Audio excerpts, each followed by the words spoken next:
غواړم چې په نړیوال ډګر کې د افغان لوبسار البته د کرکټ د لوبو بسم الله جان شینواري د مړینې په پار د هغه روح ته د دعا لاسونه پورته کړو. خدای تعالی د شینواري صاحب وبخي، کورنۍ ته دوستانو ته همکارانو ته د کرکټ د ملي لوبډلې لوبغاړو ته او د مینوالو ته د تسلیت مراتب وړاندې کوو او خدای دې دوی ته د زړه صبر ورکړي. کورنۍ سره په دې درانده غم کې شریک یو، ځای به یې تر ډېره پورې خالي وي. امین. د نمایندګي ډېره سخته وي، ماته د خبر اعلانو په نمایندګۍ بلنه راکړه. لکه څنګه چې موږ هم په جریان کې یو، چون په رسنیو کې یو کار کوو، هره ورځ د ورزش په برخه کې له نوو لاسته راوړنو او فعالیتونو خبرېږو او همدارنګه محترم رئیس صاحب هم یادونه وکړه.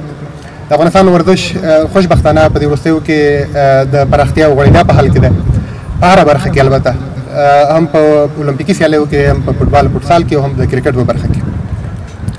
خو جناب رئیس صاحب څنګه چې ورزش پراخ شوی، ډېر شوی، لاسته راوړنې ډېرې دي، په همدغه کچه باندې ورزشي خبر اعلان هم شته چې دغو لوبو ته او دغو لاسته راوړنو ته، دغو فعالیتونو ته یې انعکاس ورکړی. ولې متاسفانه موږ د ورزشي خبر اعلان لپاره تر اوسه پورې کوم مشخص ادرس نه لرو چې دوی تر یوه چتر لاندې راټول شي و منظمه رهبري ولري او منظم ادرس ولري. او څنګه چې د وروستیو لاسته راوړنو یادونه کوو، متاسفانه کله چې افغان لوبغاړي له هېواده بهر سیالیو ته ځي، لوبو ته ځي، د افغان خبریال، د افغان ورزشي خبریال ځای له دوی سره خالي.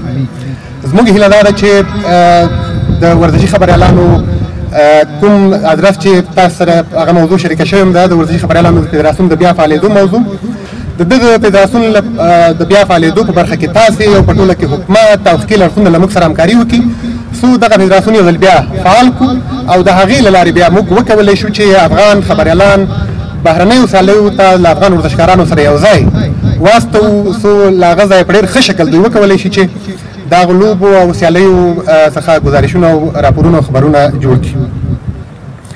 د دې تر څنګ افغان ورزشي خبریالان په بېلابېلو برخو کې روزنیزو پروګرامونو او ورکشاپونو او د ظرفیت لوړونې په برخه کې برنامو ته اړتیا لري چې دا تشه هم لا په خپل ځای ده. تر اوسه پورې په تېرو 4 کلونو کې د افغانستان هېڅ ورزشي خبریال ته چا یوه ورځ دا نه دي ویلي چې ته د فوټبال لوبې، د کرکټ د لوبې، د رزمي لوبو، د فوټسال له میدانه که ریپورټ کوې، که ګزارش کوې، که خپرونه کوې، په څه ډول یې وکړي. مسلکي کومو ټکو ته باید ته پام وکړې.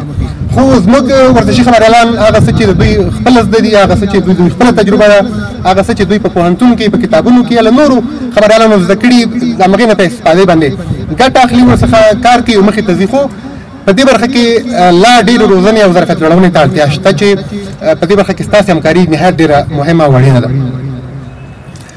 د افغانستان د ورزشي خبریالانو فدراسیون چې په 2014 کال کې فعالیت پیل کړ، د سیاسي تحولاتو په راتګ سره دغه فدراسیون چارې په ټپه ودرېدې.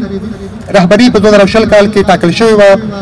د نړیوال فدراسیون د اصولو له مخې چې هر 4 کاله بعد باید نوې رهبري د انتخاباتو له لارې وټاکل شي، د هغې موضوع پای ته ورسېده د 2023 کال په نومبر میاشت کې.